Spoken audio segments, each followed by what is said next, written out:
A badge of honor. Police officers and first responders wear badges to let their communities know they are here to protect and serve. But that's not how it feels today, and the stress of the job is taking its toll, taking lives through suicide and post-traumatic stress injury. A Badge of Honor podcast features the cast of the same name, Sam Horwitz and John Salerno. Sam, John, and the team offer the first responders workshops through their critical incident stress management teams and mental health liaisons to offer state-certified T-COLE credit programs that save lives. It's time to smash through the stigma. It's time to heal from your injury, and it's time to back our blue. Welcome to A Badge of Honor podcast. Here are your hosts, Sam Horwitz and John Salerno. Hey, welcome to A Badge of Honor podcast, and we're still waiting for Sam. A Badge of Honor. Welcome to A Badge of Honor. You messed me all up. To A Badge of Honor podcast powered by the OBBM Network. Stop pressing buttons. The OBBM I know. Network. Sorry about that. Want to welcome Sam. How you doing, Sam? Doing great. Just a lot of, you know what I think it is that everybody is logging on for the show and logging on to the internet. So we're actually crashing everything, which, well, that's a good thing. I don't know. I heard that's a good thing. So. That means a lot of people are backing our blue. That means a lot of people are tuning in. That's right. Yeah, blue, that's we what just should do. We got off a great walk the bridge last night out here in Rockwall. Had a lot of people show up, to remember NYPD, as well as the Dallas firefighter that we lost.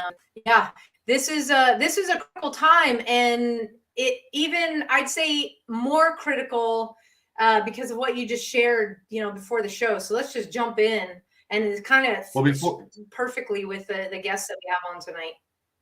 Yeah, I just want to touch a little bit more on Walk the Bridge. If you don't know what Walk the Bridge is about, go to walkthebridge.org. Follow us on Facebook, and be a part of this movement, this mission that's grown across the world. Actually, we have walks in Rockwall, Fort Worth, UK, London, England, Chicago, and Montana.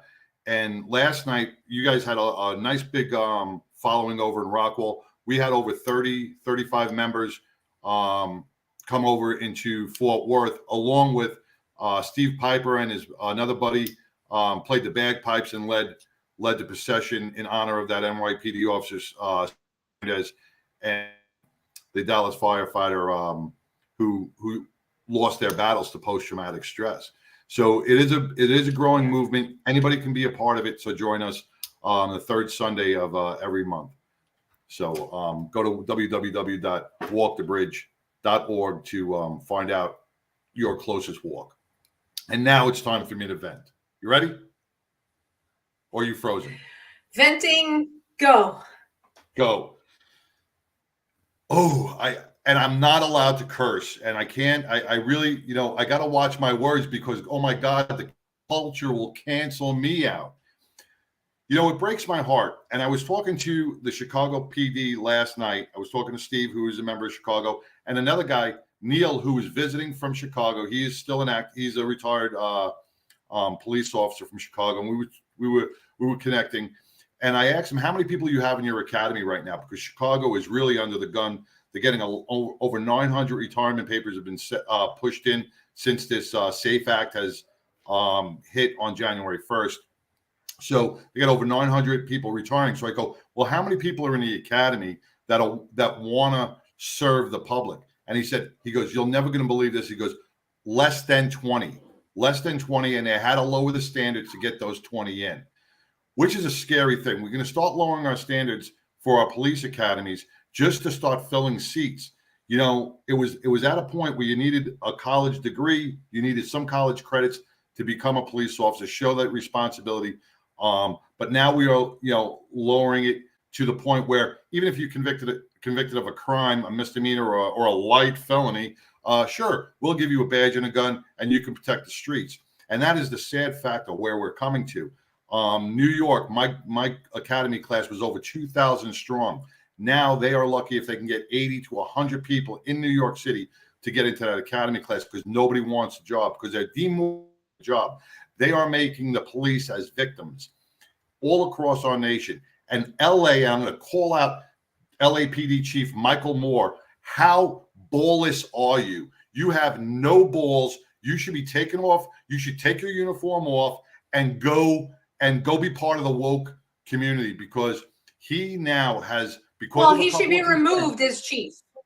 He should be removed as chief. He really should. He lost all respect across the nation from every police officer that wears the badge and puts on the badge and protects and serves their communities, because he banned the blue line flag.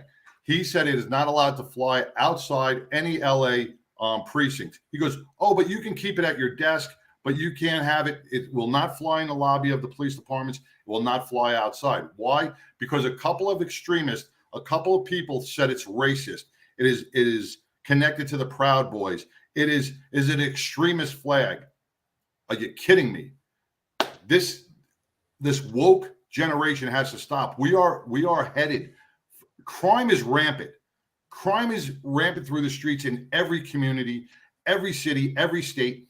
And you can see the Democratic states, and I hate to point those guys out, but it's where it's happening. It's the Democratic states that are losing control because they're bowing down to this woke system that is just not working. And police officers, the morale is so low, they are not going to risk their lives anymore because they don't have backing from their own chiefs. They don't have backing from their own politicians that serve that community. So they're walking away from the job. They're walking away. Who's going to do this? Who's going to do this job in the next couple of years? What kind of investigators are we going to have? Seasoned police officers to investigate crimes, to solve murders, to solve rapes. We're losing all that. We're losing our security in our nation because of this woke. And you know what? That's why I'm so glad to have the people that we have on today backing the Blue in Denton. They are a support network for our police officers. And you know what? And there's got to be more pop-ups like this, more people doing what these young ladies are doing each and every day, supporting our blue line, man. You can't cancel it. Who are you going to call when you have an emergency? 911, I'm telling you, it's going to be absolute sooner or later, and you're going to be put on hold. And it kills me. I'm sorry. Enough of my vent. Well, that's what we know. No, yeah, and rightfully so. That's how we know John is like, he has no more words. He has words, but we can't use those words. We'd like to use those words, but it's all about what he said. This story comes out, and John's always says, you know, we meet people when we meet people for a reason, and it's not a coincidence that we have you guys on tonight. Welcome, Heather, Lisa, and Lisa. Welcome. From Backing the Blue-Denton. And John said it. It's backing. It's an action step. Let's get right into talking about how this all started. Heather, we'll start with you. How did this start? How did you start? So after the Dallas shootings, a group of women came together and said, we want to do something to help. We want to raise funds. We want to do something to help those families that are hurting and are needing just the basics right now to get through. And it started with a very big idea of, if we did a gala or all these big things, but we needed something quick. And it came down to, quick throw together and quick to raise money is a car wash. So we went old school and just did a car wash, and we did really well. Wow. And a few of those women stuck with it and said, we want to keep going with this. We want to keep doing things to help our local community, our local Denton County officers and their families. So we created the Backing the Blue nonprofit and made a board, and we've been continuing to raise funds and help officers since then.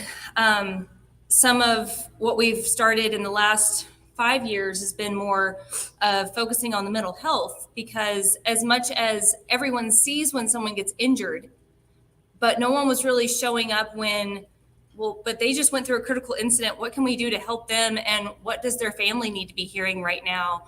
And doing more support without being out in the open about it. Because sometimes they don't want that attention, but they need the help.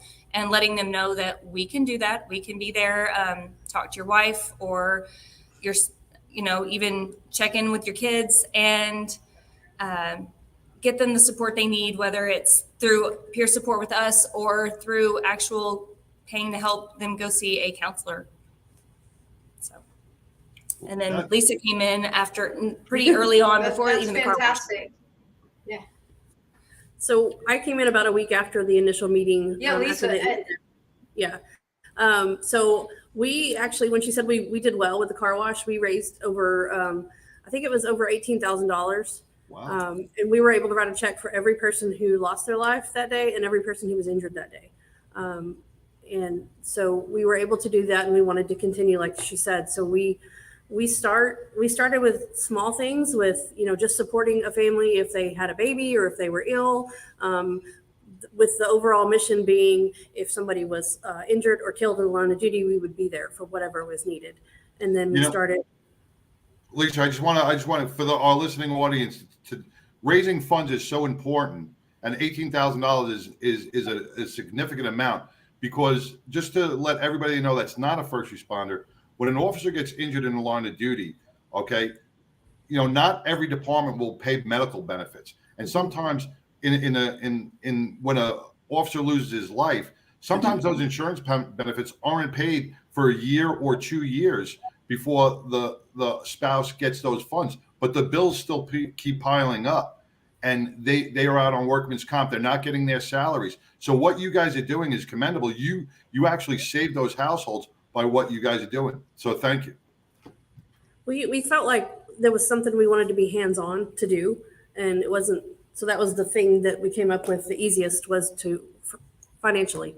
So, like I said, we do all kinds of support as far as, we can set up a meal train and nothing flat, but we also will do a fundraiser. We had an officer that was shot here in Denton a couple of years ago. We did several fundraisers for him fairly quickly, supported him and his family. And then, like Heather said, we moved into the mental health portion of it. And I think it was 5 years ago, we did just a spouses workshop where we just wanted to introduce things to the spouse community, to tell them what to expect, what things we've been through. And then after that year, we kind of morphed into, hey, we want to open this up to all first responders. We saw it for the next year, for the second one. Okay, what are we going to do for the wives conference this year? Oh, well, let's open it up to the officers. Well, let's open it up to all first responders. So we don't just invite police to this one. For our mental health conference, we have all first responders. Yeah. And so that's where our fourth one is coming up this month. So, and I think Lisa, came in 2019. Yeah. So I was always someone that would go and support Backing the Blue, but I wasn't always a board member necessarily yet until about 2019. And really, it was just kind of a happenstance in the sense that we had a very good friend of ours, a trooper, that was injured in the line of duty. And it just so happened to be that my husband and I got to the hospital right after the ambulance did. And his wife's a good friend of mine. And so we were there in the ER with her before anybody from either the departments or anybody was there.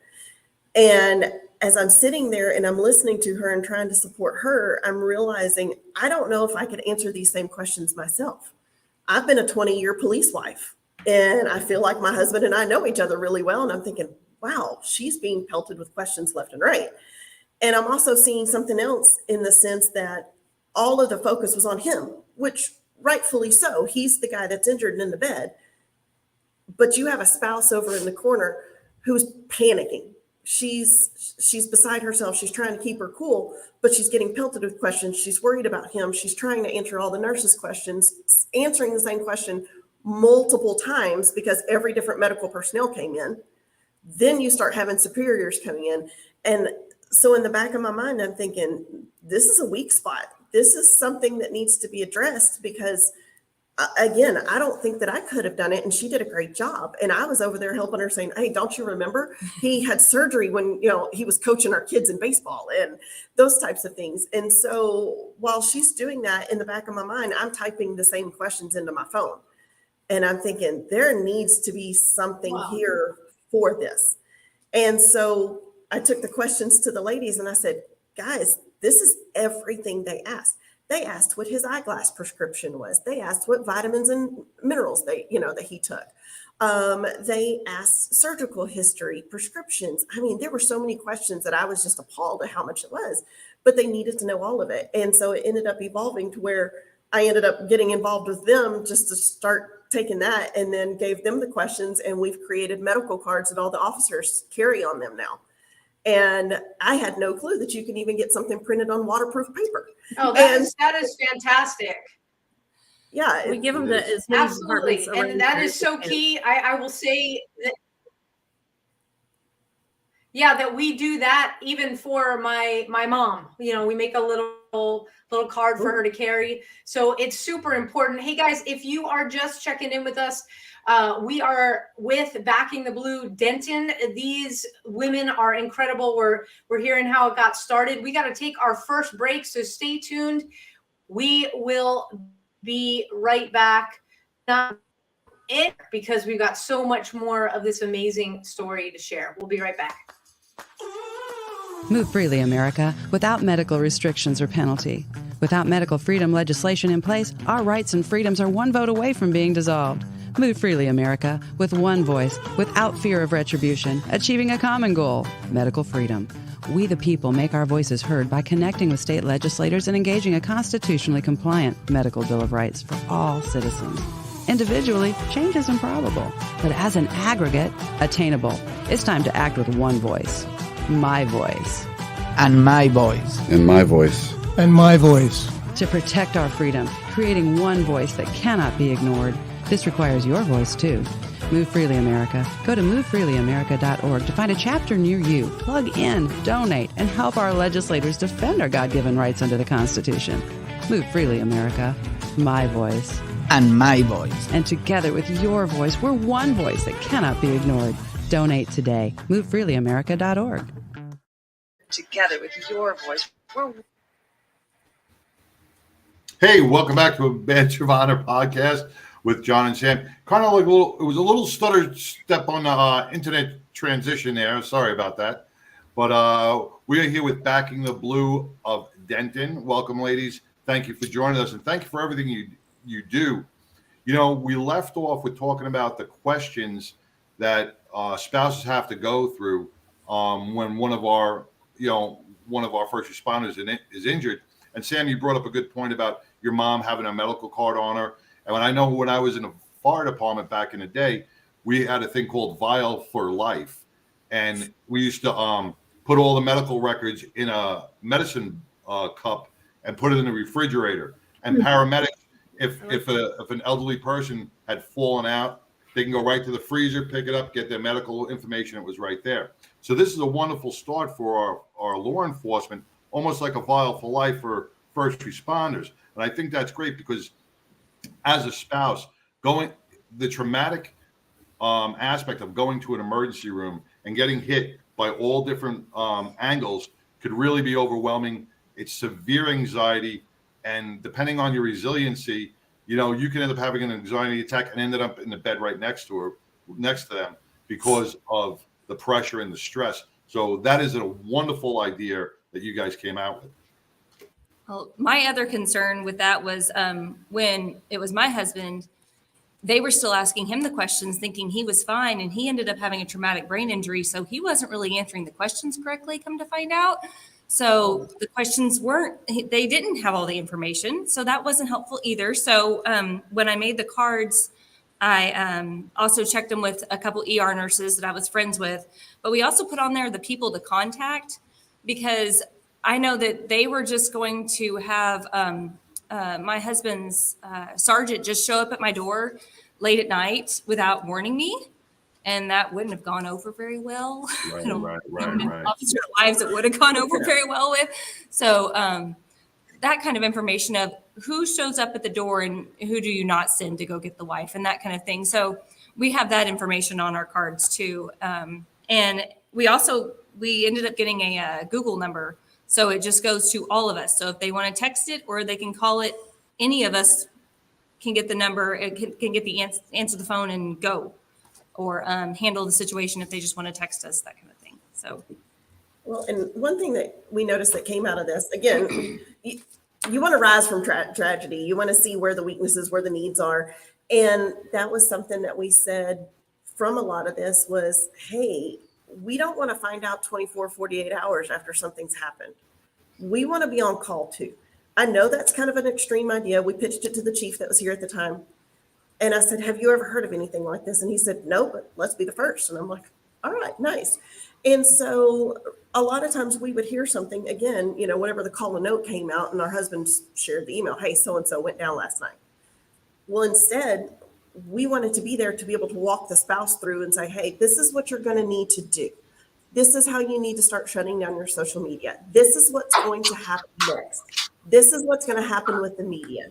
And so just having the department support like that to know. And unfortunately, a week later, after we discussed that with the chief, it happened. Yeah. And we got the call. I think we found out my husband was on call then. And so it was about 12:30 and we found out. But by 2:00, the chief was calling us going, okay, you've got the green light, head to the hospital. Wow. And so it wasn't just, hey, here's this medical card. It helps. It helps tremendously. They can just hand the card to the medical staff, but also to have somebody sitting right next to the family and saying, it's okay, I've got your back.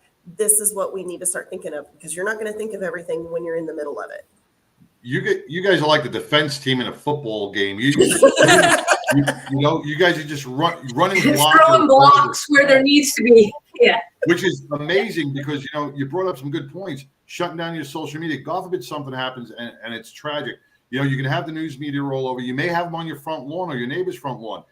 Pulling in and out of your driveway could be a huge to get that person out of that element. That these are things you don't think of. So you guys are really hitting on the things that matter at that critical point, which will make such a huge difference and a smooth transition for the spouse to be able to get her thoughts together and gather it without being bombarded with all these complex questions. Well, and just letting them know that if you don't want to talk to somebody, if you want everybody out of your spouse's room at the hospital, tell them to move, because you have that right. We just wanted to empower them to be in control of the situation, because it is them and their family. Yes, they're going to need to talk to their superiors and that thing. We weren't telling them to ignore that, but we wanted to kind of give them the control because it was their husband. And so, we just kind of, that night at the hospital, we just kept checking in with her. What do you need? Do you want people around you? Do you want to talk to these people? Do you want them around when the doctor comes out? Just let us know what you need. And there was several times when she looked at us and said, well, I hadn't thought about that. So just doing things like that. And then once we went a little further with that, we knew that there's peer support is a big thing with a lot of areas. And we wanted to take that a step further, because a lot of the departments around have peer support teams, including the ones that Lisa and my husband is our department. And so we wanted to be trained. We got peer support trained. All three of us are peer support trained and ready to provide that to any spouse, any family, with the knowledge that we were properly trained. Now, we were always there for support, and we took phone calls and we took text messages and all the things, but we can confidently say we know how to support people for critical incidents and for trauma. And so we've been trained for a couple of years now. So. And that's so important. You guys are highlighting, when we hear about an officer that's injured and how they are surrounded by their blue family, right? So it's like when they're at work, they have this built-in support system while the spouses are at home, sometimes with kids, sometimes without kids. But when the proverbial poop hits the fan, the family members need the support, because the support for the officer is already there. Yes. And sometimes out of the goodness of everybody's heart and wanting to be there, it is everybody trying to not purposely step on or be in the way. But I think it's beautiful, the fact that you guys bore this program, this support out of a horribly tragic event here in Dallas. You recognized exactly what the family members needed. And if there was any question, you went to somebody like an ER nurse that could help you fill in the blanks. This is how successful programs run. I was just listening to a podcast as one of our nonprofit partners with Carry the Load, and she was explaining how the command staff, she lost her son. The command staff came to her and said, hey, will you come meet the family? Will you walk them through what you've been through? And at first she was like, what? Because it was like reliving her own trauma. But she realized the more that she could talk to them about it, relate exactly the steps and stages, it kind of put her in a work mode. So her trauma and kind of went over here where she could focus directly on the spouses. Now, let me just ask, you have an injured officer, the spouse is there, kids. How do you guys have people that will help out with the kids, or at the hospital or at the house? Because we all know that there are certain ages, you're not going to bring necessarily your infant, or it could just be, even your 6, 7, 8, 12-year-old, just because that they don't want to see mom or dad in an injured state. We've always said that we would provide, if something happens and you need us to come sit with your kids, we'll do that too. Or we'll set up a schedule to where people can help with kids. That particular family had, when they were notified, when the wife was notified, one of the other officers sat with the kids until family could get there. So that part was covered. Yeah. And they ended up sticking with kids. The kids stayed with somebody they knew. But we are prepared to be able to provide Sure. if we need it. So far, there's always been a family member close by that has been able to do that. But we also have been able to give information on support for the child or children. So far, like other groups that do counseling and things like that for kids in that position. So we also sometimes just have the information, know who to call. And that helps, because you don't always know who to call. You don't know what to search on Google. Exactly. And Sam, you brought up a good point, because I've been to the hospital with multiple injured officers, and they do have their support, sometimes so much that the family members, it's like parting the blue sea, trying to shuffle the family members into the hospital room. And for a spouse, that can be quite intimidating. Yes. That could be, not only overwhelming. She sees all these gold shields. Uh-oh. What? Get the lights. There we go. It's still too long. That was Los Angeles. Michael Moore, Chief Michael Moore doesn't want to hear about backing the Blues. So he's Sorry about that. We said still too long. So, it's intimidating for an officer to tell a chief or an inspector to get out of my room. I can't imagine what it could feel like for a spouse to go, can you please give us some privacy? And detectives and everybody else are going to want to know what happened. So running blockers. Give us a minute till we can get the officer treated, and then we'll figure out what's going on. Right. In those incidents like that, again, your spouse is not going to think of all those different things. Your mind's jumbled. And I think that's a lot of what we try to do, is just to empower the spouse and say, hey, here's your rights. Here's your rights as a spouse. You can say no. You can set boundaries. You can say, I need a moment.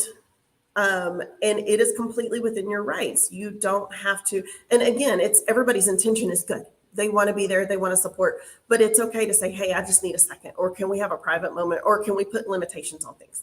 And so that's what we try to do as well, is just, we're not there to take over, but we're here to say, hey, you know what? These are your rights. This is what you can do to take care of you, as well as taking care of your spouse at the same time. Yes. And on down the line, this is how you deal with workers' That's comp. fantastic. So here's We what are you're allowed talking with push workers' comp, because that was a learning experience and not a fun one. But if what I had to deal with it is useful for someone else, it was worth it. So sharing that kind of information is in the long term is very important too. Well, let's get into that right we after are talking with Backing the Blue-Denton. Yes, we're talking with Back in the Blue-Denton on a Badge of Honor podcast. We got to take our second break here. We will be right back, so don't go anywhere. To the Health Engineer Show. I'm Clint Ducoy, the Health Engineer, right here on the Offbeat. Hi, I'm Larry Thornton. This is Hi, my name is Susan Hamilton, and you're watching Offbeat. Hi, this is Doreen Milano. Welcome to Big Ideas Small Business, where we will talk to Terry Arjala.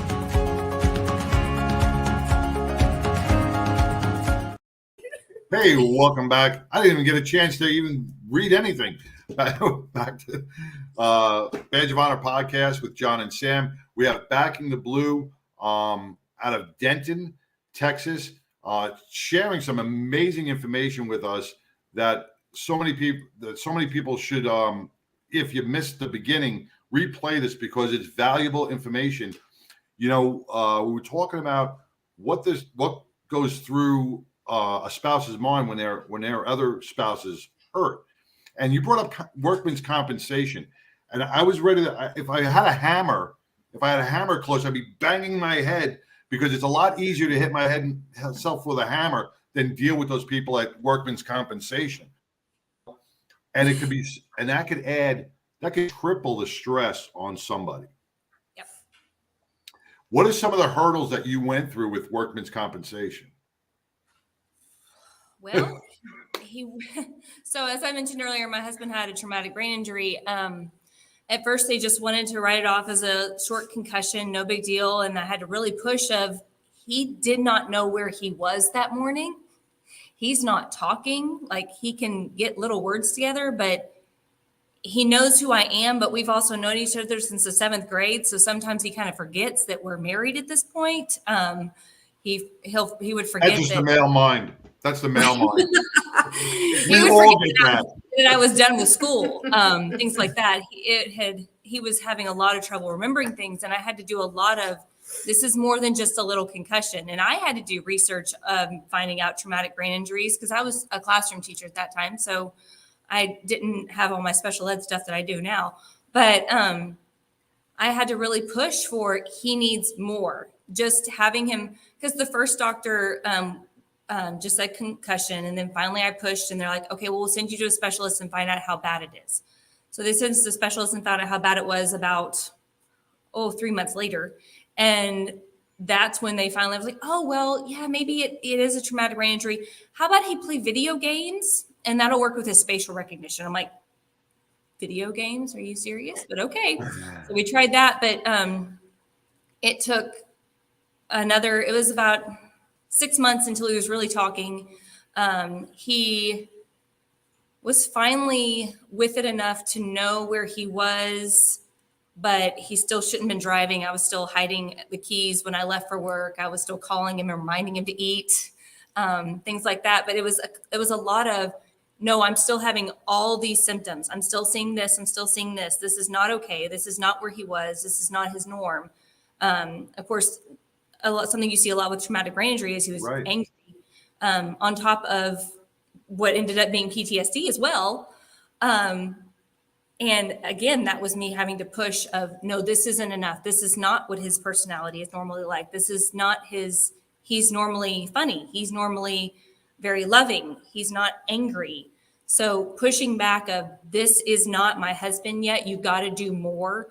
And we finally got him to a amazing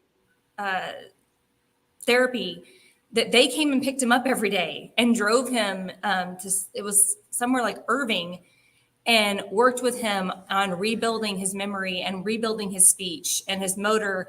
But that was not cheap, and workers' comp wasn't really happy with me about that. But I pushed until he came back to being my husband. And this is 6 months after the fact. 6 months after the fact is when I finally got them to realize that just playing video games was not enough, and then get him to that. He does remember our son being born, or parts of it. But so then that was, about a year after. So it took a lot of pushing a lot of appeals. And I wish that somebody would have told me that, hey, you could have you could have pushed a whole lot harder with TMPA a whole lot earlier. That you would have called them, they would have been there a lot faster. Because man, when he was like, have you talked to TMPA? I was like, I didn't know that was an option. I didn't. Who's that? What do I do? Right. And once we got the lawyer involved from them, things got pushed through a whole lot faster.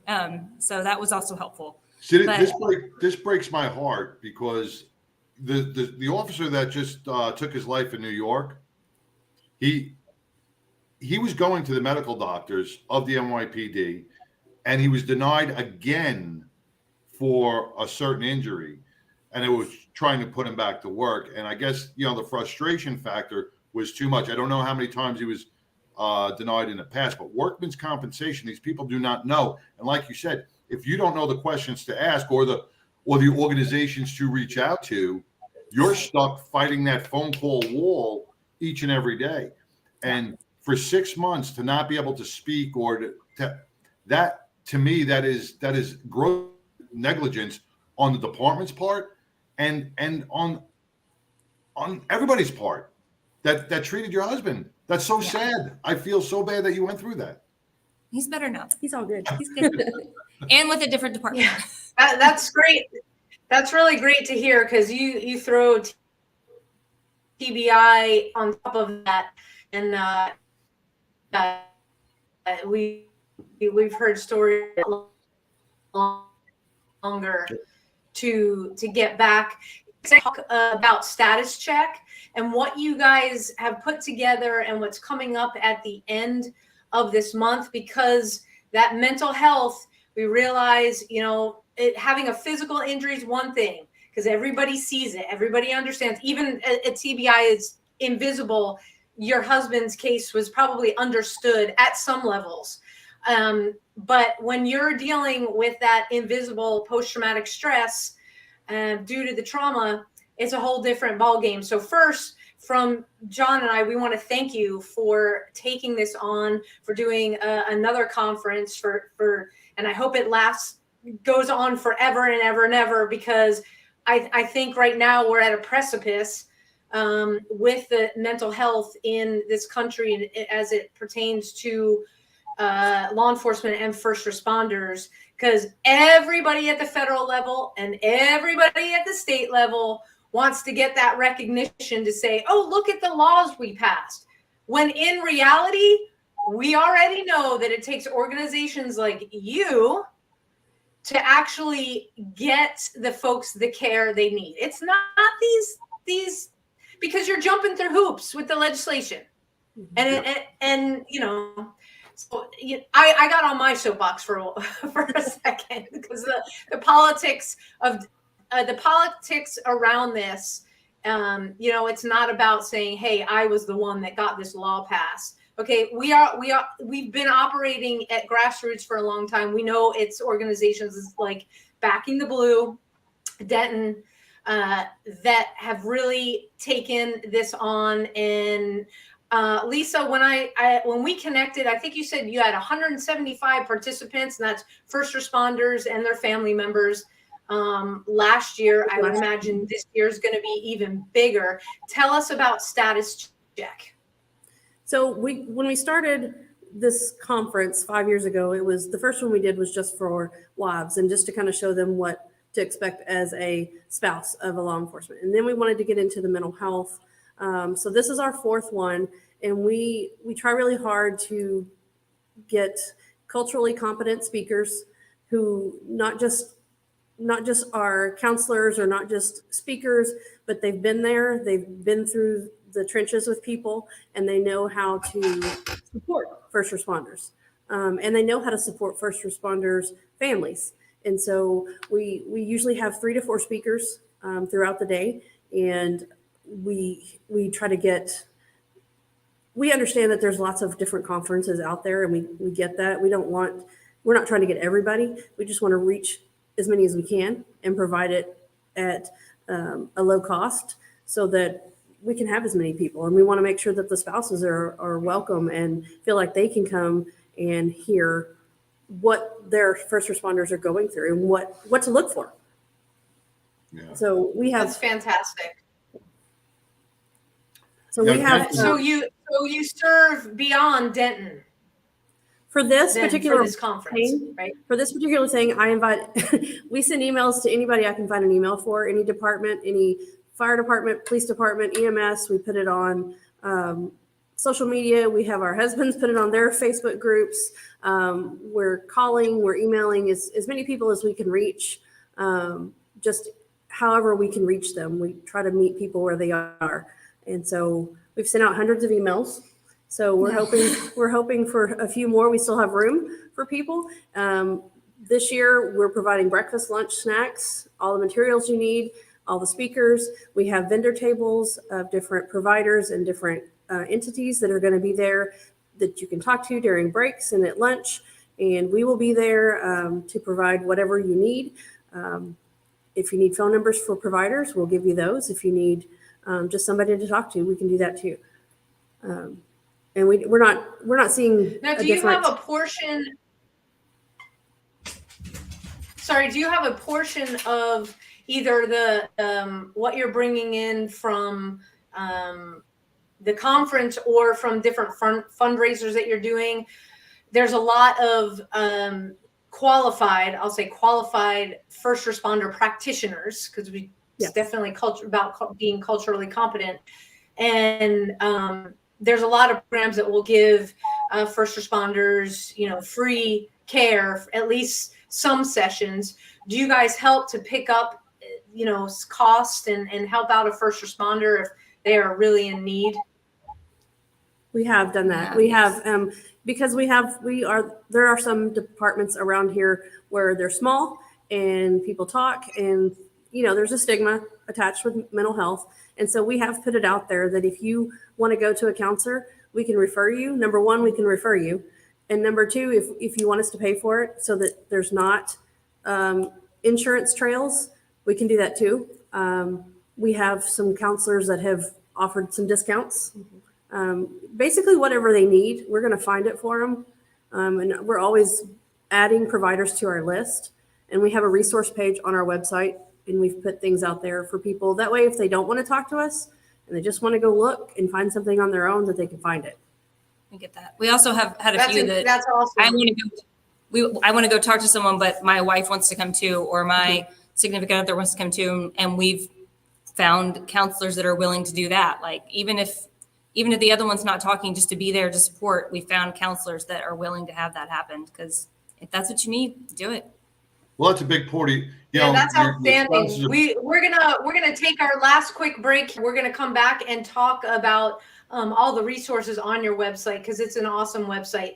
Guys, you are listening and watching Back the Blue-Denton today on a Badge of Honor podcast. We will be back. Interested in starting a podcast or TV show? Worried about what you'll say and how to keep it engaging? Think you'd like to be a guest on podcast, radio, or TV shows?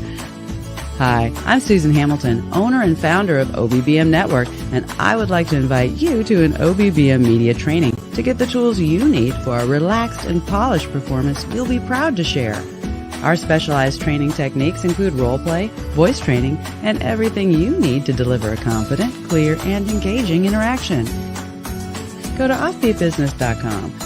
Go to the calendar and register for a training that's convenient for you. Dates available now, 214-714-0495. Hey, welcome back to a Badge of Honor podcast with John and Sam and our very special guests from Backing the Blue in Denton.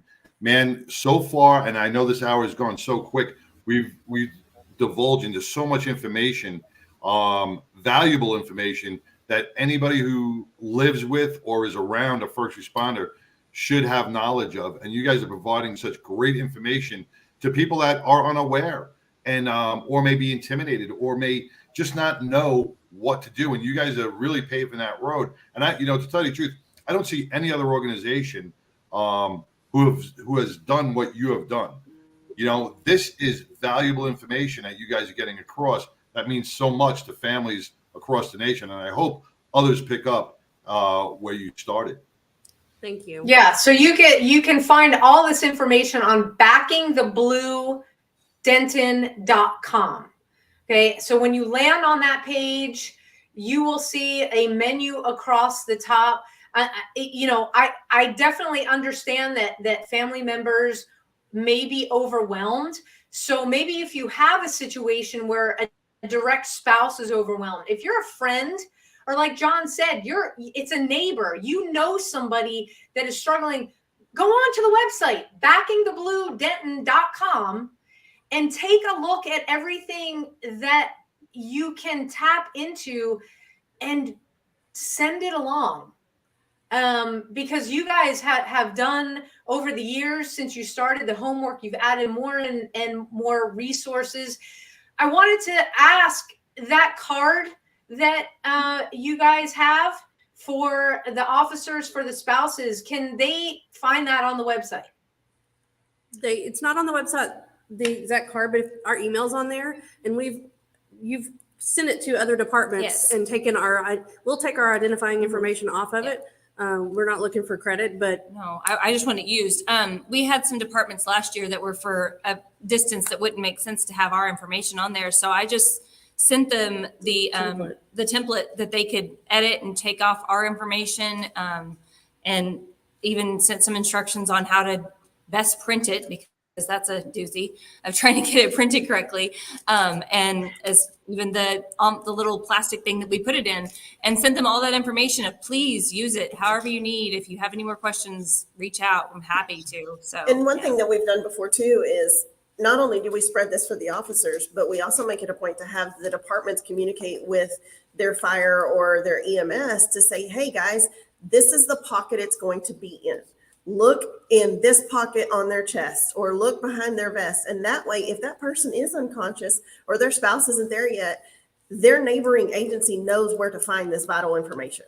That's exactly what I was going to bring up. Make it standard on some part of the body, right? Because usually the officer or the first responders before the spouse does, and those critical moments of what his medical history is very important to the treatment that he gets. So the quicker we can get the information to the doctors and nurses that are there to help save his life, the better. So this is a life-saving thing, and I hope to see this go nationwide. I never heard anything like this, except for, like I said, for the elderly and stuff like this. To do it for first responders is amazing. I commend you totally on this. we've also encouraged the significant or spouses to have a backup, just in case something goes down. Yep. Just have them fill it out twice. It won't hurt, Or at least take a picture of it with your phone, or something that you have on you. Have a copy of yourself. Yep. So that's when we've had events and they've asked for more than one, really, absolutely. You have as many as you need. We're giving them away at the conference at Status Check. Yes. Everybody gets one. I think it's perfect. I think it's wonderful. Sam, did you freeze? Great. There she is. No, so maybe I did. I was taking notes here. I want to let everybody know, you can go on the website again, backingtheblue-denton.com. There's still space to register for Status Check, which is coming up Friday, January 27th, right? Starts at 8 a.m. and there are room. Also, if do you still have vendor space available for organizations? Okay, so if you're listening, you want to help out, you guys. This has been a powerful time with these incredible ladies. You can hear the passion in their voices. You can see that they are fully invested in what they're doing, and no doubt they are making a difference, not only in Denton County, but beyond. And I hope that this continues. And it's really the education piece. So if you've got questions, again, they've got an incredible resources and a website where you can get a lot of your questions answered. And thank you for being so generous to say that your emails are right on there. And that people will, they can email you and you can send them that template, just blank if they want to. Well, everybody should. Don't want, just do it. Action steps, right? That's how we started. So we want I thank all so much for coming on, for spending this hour with us again. It's the grassroots organizations that we know. Forget Chief, whatever the heck his name is, in Michael Moore. in Michael a city Moore. that, Remember that name, Yeah, Michael okay. Moore. It's in my brain. yeah, well, forget him. Chief Michael We Moore should know not be a what the chief. thin blue line.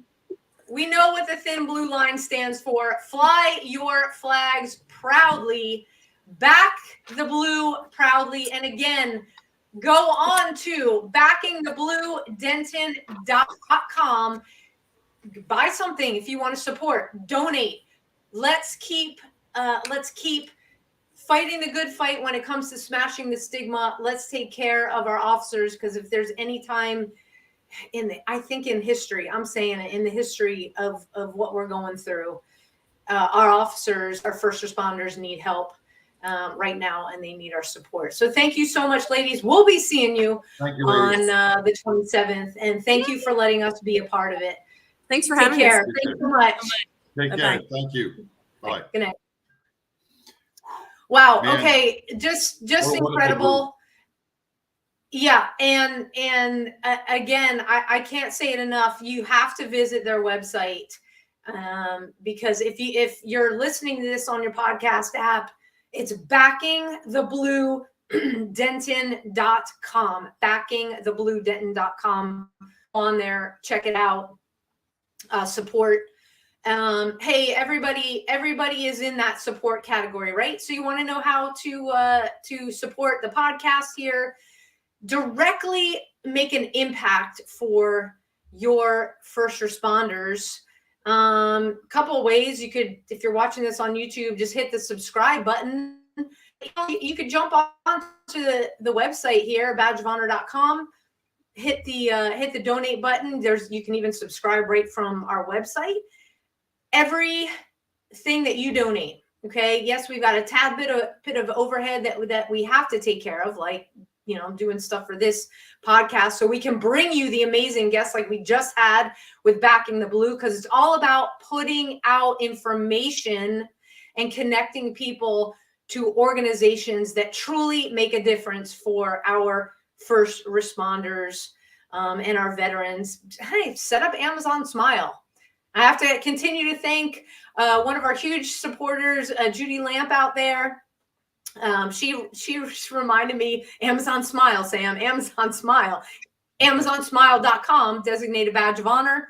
Every time you make a purchase on Amazon, they will donate a portion of that to a badge of honor.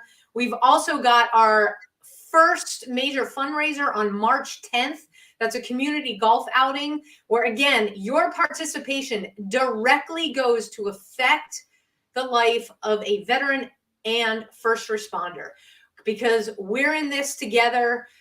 We along with the Garland Police Department, 9th Street Gym, and Sons of the Flags are beneficiaries of that fundraiser. You can go onto our website on our calendar, click on, you'll see it on March 10th. You get the information right there. It's they're playing in groups, foursomes.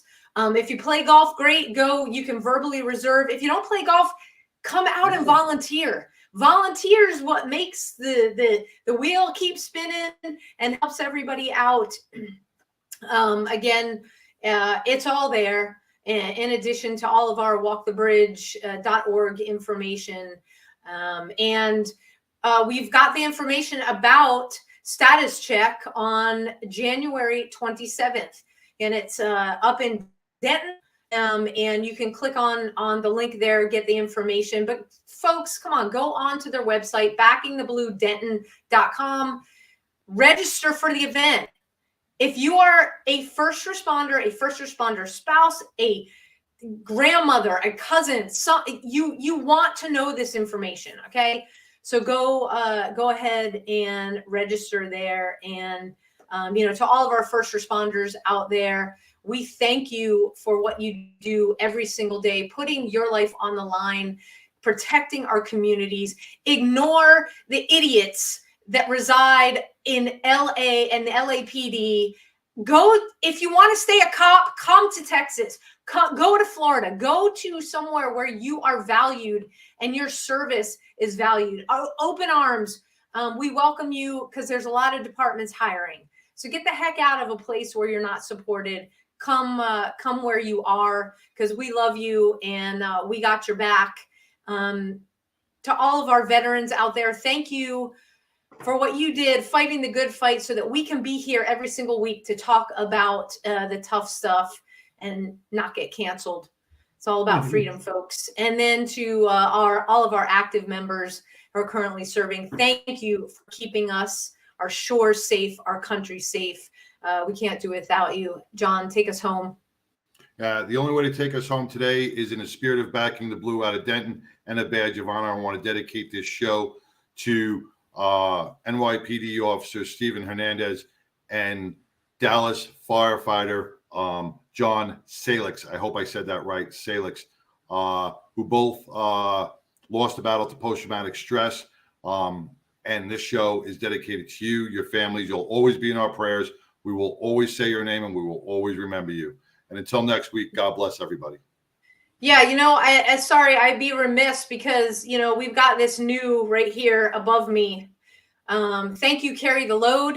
Again, another incredible organization. We are so blessed to be nonprofit partners with them for 2023.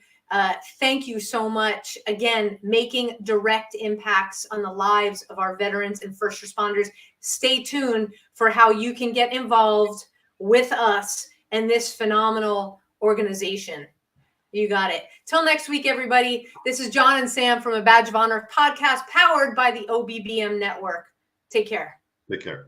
A Badge of Honor podcast is produced for the OBBM Network podcast and protected under copyright law. For content permissions, please submit your request to abadgeofhonor.com on the content page. For OBBM Network programming information, please call 214-714-0495 today.